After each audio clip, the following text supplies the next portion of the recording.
તો હવે વાત કરીએ આપણે સુરતની તો સુરતના વરાછા રોડ વિસ્તારના સીમાડા ગામમાં ખાડીપુરની સ્થિતિએ તંત્રની કામગીરી સામે સવાલ ઊભા કર્યા છે।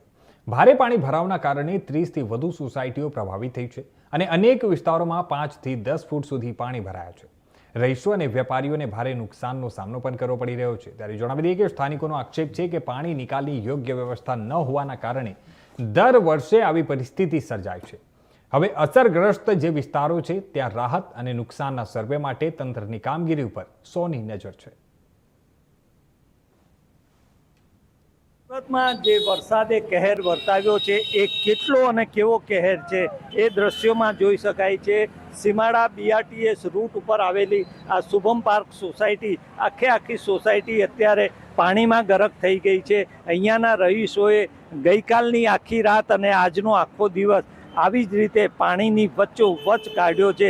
આ આખો વિસ્તાર બેટમાં ફેરવાઈ ગયો છે। અહીંયાના રહીશોના જણાવ્યા અનુસાર ગઈકાલે લગભગ 8 થી 9 ફૂટ જેટલું પાણી, એટલે કે પહેલો આખો ગ્રાઉન્ડ ફ્લોરનો આખો ફ્લોર ડૂબી જાય એટલું પાણી હતું। અત્યારે પાણી થોડુંક ઓછું થઈ રહ્યું છે। આ શુભમ પાર્ક સોસાયટીની બરાબર પાછળથી જે ખાડી પસાર થઈ રહી છે એ ખાડી ઓવરફ્લો થઈ છે। અત્યારે પણ જોઈ શકાય છે કે એ ખાડી અને સોસાયટી કરતાં લેવલ વધી ગયું છે અને તેને કારણે આ પૂર આવ્યું છે।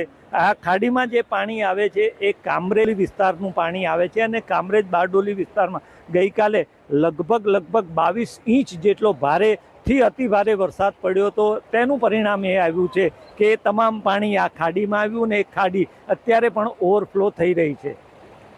Shailesh Trivedi, India news, Surat.